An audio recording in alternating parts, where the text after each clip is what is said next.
ಸ್ನೇಹಿತರೆ, ಮೀಡಿಯಾ ಮಾಸ್ಟರ್ಸ್ಗೆ ಸ್ವಾಗತ ಸುಸ್ವಾಗತ. ಗೆಳೆಯರೆ, ಇರಾನ್ ಅಧ್ಯಕ್ಷ ಇಬ್ರಾಹಿಂ ರೈಸಿ 3 ದಿನಗಳ ಪಾಕಿಸ್ತಾನದ ಭೇಟಿಯಲ್ಲಿದ್ದಾರೆ. ಮೊನ್ನೆ ಜನವರಿಯಲ್ಲಿ ಇಬ್ಬರು ಒಬ್ಬರ ಮೇಲೊಬ್ಬರು ಬಾಂಬ್ ಹಾಕ್ಕೊಂಡಿದ್ರಲ್ಲ, ಅದಕ್ಕೊಂದು ಪ್ಯಾಚ್ ಹಾಕ್ಕೊಂಡು ಇನ್ಮೇಲೆ ಹಾಗೆಲ್ಲ ಮಾಡ್ಕೊಳ್ಳೋದು ಬೇಡ, ನಾವು ಒಂದೇ ಅಂತ ಹೇಳಿಕೊಂಡು ಈಗ ಇರಾನ್ ಸದ್ಯಕ್ಕೆ ಇಸ್ರೇಲ್ ವಿರುದ್ಧ ಗಾಜಾದಲ್ಲಿ ಏನು ದನಿ ಎತ್ತುತ್ತಾ ಇದೆ ಅದಕ್ಕೆ ಬೆಂಬಲವನ್ನು ಕೂಡ ಪಡ್ಕೊಂಡು ಹೋಗೋದಕ್ಕೆ ಇಬ್ರಾಹಿಂ ರೈಸಿ ಪಾಕಿಸ್ತಾನಕ್ಕೆ ಬಂದಿದ್ದಾರೆ. ಇನ್ನು ಈ ಭಿಕಾರಿಗಳು ಗೊತ್ತಲ್ಲ, ಯಾರೇ ಇವರು ಮನೆಗೆ ಬಂದರು ಇಲ್ಲ ಇವರು ಬೇರೆ ಯಾರದ್ದೇ ಮನೆಗೆ ಹೋದರೂ ಅಲ್ಲೊಂದು ಸರಿ ಕಾಶ್ಮೀರದ ಬಗ್ಗೆ ಇವರು ಮಾತಾಡಲೇಬೇಕು, ಭಾರತದ ಮೇಲೆ ದೂರನ್ನು ಹೇಳಲೇಬೇಕು. ಅದನ್ನೇ ಇರಾನ್ ಅಧ್ಯಕ್ಷರ ಮುಂದೆ ಕೂಡ ಪಾಕಿಸ್ತಾನ ಮಾಡಿದೆ. ಆದರೆ ಇರಾನ್ ಅದನ್ನು ಎಷ್ಟು ನೆಗ್ಲೆಕ್ಟ್ ಮಾಡ್ತು ಅಂದರೆ, ಅಧ್ಯಕ್ಷ ರೈಸಿ ಕಾಶ್ಮೀರ ಅನ್ನೋ ಪದ ಕಿವಿಗೆ ಬೀಳಲೇ ಇಲ್ಲವೇನೋ ಅನ್ನೋ ಹಾಗೆ ಅದನ್ನು ನಿರ್ಲಕ್ಷಿಸಿ ಬಂದ್ ಕೆಲಸ ಮಾಡೋ ಕಡೆಗೆ ಗಮನ ಕೊಟ್ಟಿದ್ದಾರೆ. ಇದು ಜಾಗತಿಕವಾಗಿ ಭಾರತದ ಶಕ್ತಿ ಬಗ್ಗೆ ಅಷ್ಟೇ ಅಲ್ಲ, ಇವತ್ತಿನ ವರ್ಲ್ಡ್ ಆರ್ಡರ್ ಹಾಗೂ ಅದರಲ್ಲಿ ಭಾರತದ ಇಂಪಾರ್ಟೆನ್ಸ್ ಬಗ್ಗೆ ಕೂಡ ಗಮನ ಹರಿಸೋ ಹಾಗೆ ಮಾಡ್ತಾ ಇದೆ. ಹಾಗಾದರೆ ಇರಾನಿನ ಅಧ್ಯಕ್ಷ ಇಬ್ರಾಹಿಂ ರೈಸಿ ಪಾಕಿಸ್ತಾನಕ್ಕೆ ಬಂದಿರೋದು ಯಾಕೆ? ಅಲ್ಲಾದ ಮಾತುಕತೆಗಳೇನು? ಬನ್ನಿ ನೋಡೋಣ.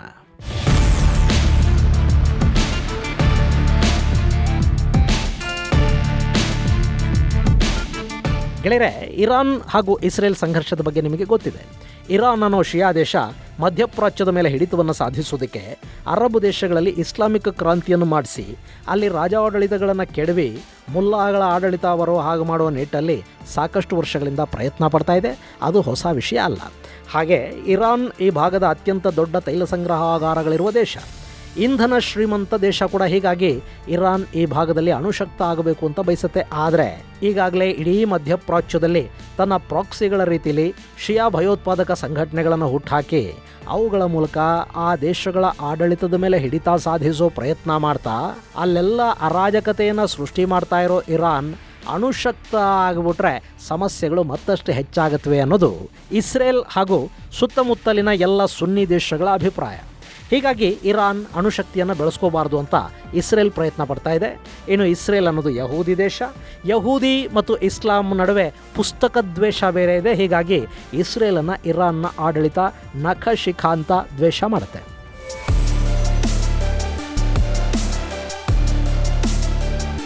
ಗೆಳೆಯರೆ, ಪ್ರಜಾಪ್ರಭುತ್ವ, ರಾಜಾಡಳಿತ ಅಥವಾ ಮುಲ್ಲಾಗಳು ಮತಗುರುಗಳ ಆಡಳಿತಗಳಿಗಿರೋ ವ್ಯತ್ಯಾಸನೇ ಇದು. ಮತಗುರುಗಳ ಕೈಲಿ ಯಾವುದೇ ದೇಶದ ಆಡಳಿತ ಇದ್ದರೂ ಅಲ್ಲಿ ಮತೀಯ ಭಾವನೆಗಳಿಗೆ ಮಹತ್ವ ಹೆಚ್ಚಾಗುತ್ತೆ.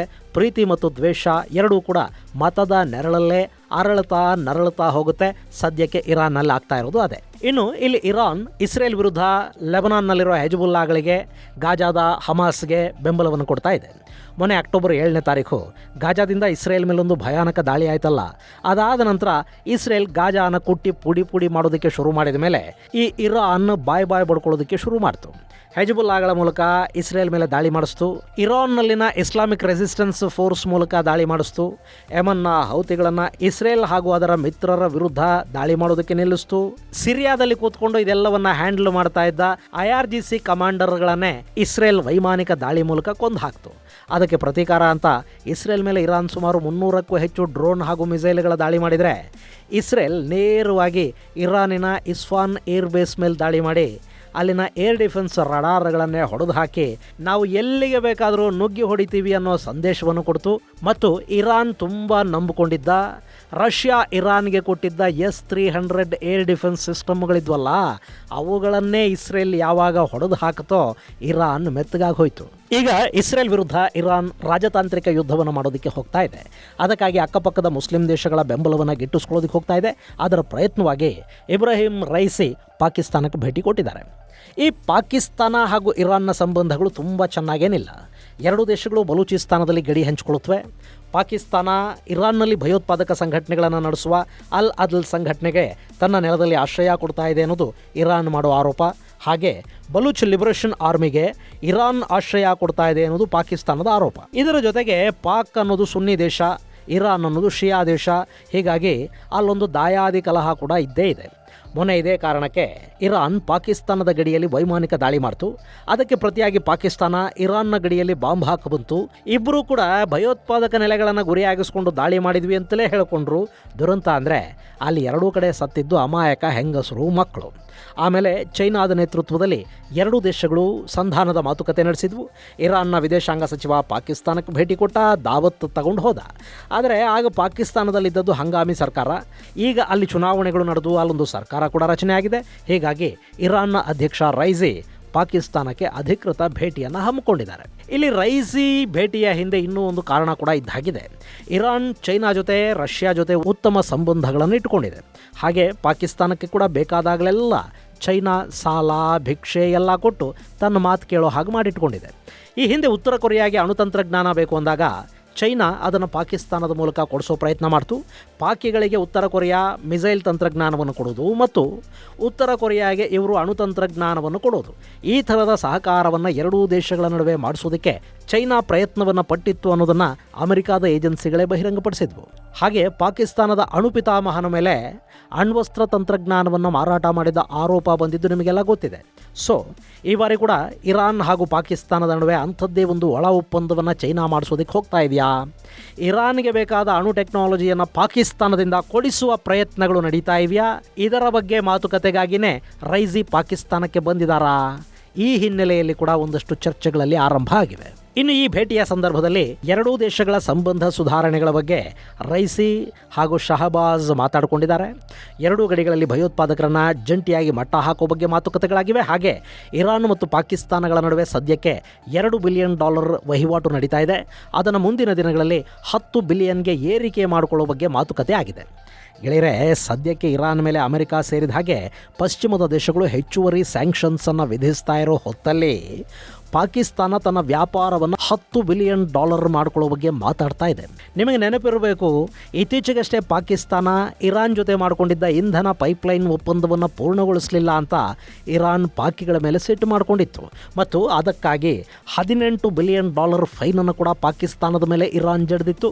ಈಗ ಇಬ್ಬರು ಮತ್ತೆ ವ್ಯಾಪಾರವನ್ನು ಗಟ್ಟಿ ಮಾಡ್ಕೊಳ್ಳೋ ಮಾತಾಡ್ತಾ ಇದ್ದಾರೆ. ಇರಲಿ, ಅವರವ್ರ ವ್ಯಾಪಾರ ಅವರವ್ರ ಇಷ್ಟ.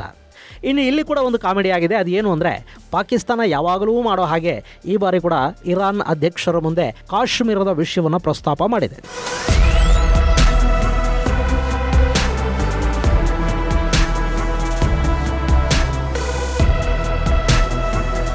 ಇನ್ನು ಕಳೆದ ಬಾರಿ ರಂಜಾನ್ ಟೈಮಲ್ಲಿ ಈ ಪಾಕಿಸ್ತಾನದ ಪ್ರಧಾನಿ ಶಹಬಾಜ್ ಶರೀಫ್ ಭಿಕ್ಷೆ ಬೇಡೋದಕ್ಕೆ ಅಂತ ಸೌದಿ ಅರೇಬಿಯಾಗೆ ಹೋಗಿದ್ನಲ್ಲ, ಆಗ ಸೌದಿಯ ದೊರೆಯ ಮುಂದೆ ಕೂತು ಕಾಶ್ಮೀರದ ಬಗ್ಗೆ ವಿಷಯ ಪ್ರಸ್ತಾಪ ಮಾಡಿದ್ದ.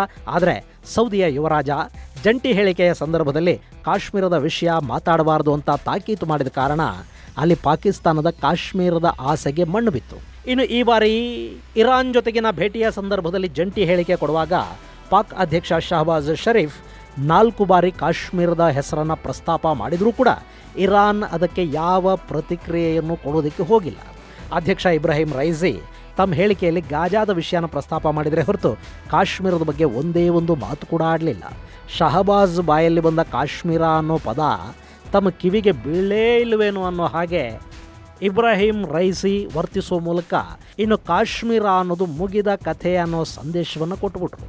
ಗೆಳೆಯರೆ, ಹಾಗೆ ನೋಡಿದರೆ ಇರಾನ್ ಯಾವತ್ತೂ ಕೂಡ ಕಾಶ್ಮೀರದ ಬಗ್ಗೆ ಮಾತಾಡಿಲ್ಲ ಅಂತಲ್ಲ. ಈ ಹಿಂದೆ ಭಾರತ ಮತ್ತು ಇರಾನ್ ನಡುವಿನ ಸಂಬಂಧಗಳು ಕೆಟ್ಟಾಗ, ಅಂದರೆ ಅಮೆರಿಕಾದ ನಿರ್ಬಂಧಗಳ ಕಾರಣಕ್ಕೆ ಭಾರತ ಇರಾನನ್ನು ದೂರ ಮಾಡುತ್ತೆ ಅಂತ ಅನ್ನಿಸಿದಾಗ ಇರಾನ್ ಅಧ್ಯಕ್ಷ ರೈಸಿ ಕಾಶ್ಮೀರದ ಬಗ್ಗೆ ಮಾತಾಡಿದ ಸಾಕಷ್ಟು ಉದಾಹರಣೆಗಳಿವೆ. ಇಲ್ಲಿ ನೀವು ನೋಡ್ತಾ ಇದ್ದೀರಲ್ಲ, ಇದು 2017ರಲ್ಲಿ ಇರಾನ್ನ ಸರ್ವೋಚ್ಚ ನಾಯಕ ಆಯತುಲ್ಲಾ ಖೊಮೇನಿ ಕಾಶ್ಮೀರದ ಬಗ್ಗೆ ಮಾತಾಡಿದ ಉದಾಹರಣೆಗಳಿವೆ. ಇಲ್ಲಿ ನೀವು ನೋಡ್ತಾ ಇದ್ದೀರಲ್ಲ, ಇದು 2017ರಲ್ಲಿ ಆಯತುಲ್ಲಾ ಖೊಮೇನಿ ಮಾಡಿದ್ದ ಟ್ವೀಟು. ಬಹ್ರೇನ್, ಯಮನ್, ಕಾಶ್ಮೀರಗಳಲ್ಲಿ ಮುಸ್ಲಿಮರ ಮೇಲೆ ನಡೀತಿರೋ ದೌರ್ಜನ್ಯದ ಬಗ್ಗೆ ಇಸ್ಲಾಮಿಕ್ ಜಗತ್ತು ದನಿ ಎತ್ತಬೇಕು ಅಂತ ಅವತ್ತು ಖೊಮೇನಿ ಮಾಡಿದ್ದ ಟ್ವೀಟ್ ಇದು. ಹೀಗಿರುವಾಗ ಈಗ ಪಾಕಿಸ್ತಾನ ಕಾಶ್ಮೀರ ಅಂತ ಕೂಗಿದರೂ ಕೂಡ ಇರಾನ್ ಸುಮ್ಮನೆ ಯಾಕೆ ಅಂದರೆ ಇಸ್ರೇಲಿನ ಕಾರಣಕ್ಕೆ. ಈಗ ಇರಾನ್ ಇಸ್ರೇಲ್ ವಿರುದ್ಧ ಜಗತ್ತಿನ ನಾನಾ ದೇಶಗಳ ಬೆಂಬಲವನ್ನು ಬಯಸಿ ಓಡಾಡ್ತಾ ಇದೆ. ಈ ಸಂದರ್ಭದಲ್ಲಿ ಭಾರತದ ವಿರುದ್ಧ ಮಾತಾಡಿ ಭಾರತದ ದ್ವೇಷವನ್ನು ಕಟ್ಕೊಳ್ಳೋದಕ್ಕೆ ಇರಾನ್ ಸಿದ್ಧ ಇಲ್ಲ.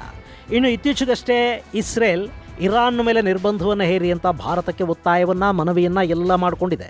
ಹೀಗಿರುವಾಗ ಇಲ್ಲಿ ನಿರ್ಬಂಧ ಹೇರೋದು ಬೇಡ, ಇರಾನ್ ವಿರುದ್ಧ ಭಾರತ ಒಂದೇ ಒಂದು ಮಾತಾಡಿದರೂ ಸಾಕು, ರಾಜತಾಂತ್ರಿಕವಾಗಿ ಇರಾನ್ ಮತ್ತಷ್ಟು ಸಮಸ್ಯೆಗೀಡಾಗುತ್ತೆ.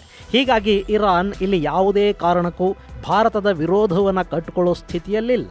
ಹೀಗಿರುವಾಗ ಪಾಪ ಪಾಕಿಸ್ತಾನ ಇರಾನ್ನ ಮುಂದೆ ಕಾಶ್ಮೀರದ ಮಾತಾಡಿ ಏನೂ ಗಿಟ್ಟುಬಾಟಾಗದೆ ಅಂತಾರಾಷ್ಟ್ರೀಯ ಮಟ್ಟದಲ್ಲಿ ಮತ್ತೊಮ್ಮೆ ಮುಖಭಂಗಕ್ಕೀಡಾಗಿದೆ. ಇದು ಗೆಳೆಯರೆ, ಇರಾನ್ ಅಧ್ಯಕ್ಷರ ಪಾಕಿಸ್ತಾನದ ಭೇಟಿಗೆ ಸಂಬಂಧಪಟ್ಟ ಒಂದಷ್ಟು ಮಾಹಿತಿ. ಮುಂದಿನ ಸಂಚಿಕೆಯಲ್ಲಿ ಮತ್ತಷ್ಟು ವಿಶೇಷಗಳ ಜೊತೆ ಮತ್ತೆ ಭೇಟಿಯಾಗೋಣ. ಅಲ್ಲಿವರೆಗೆ ಜೈ ಹಿಂದ್, ಜೈ ಕರ್ನಾಟಕ.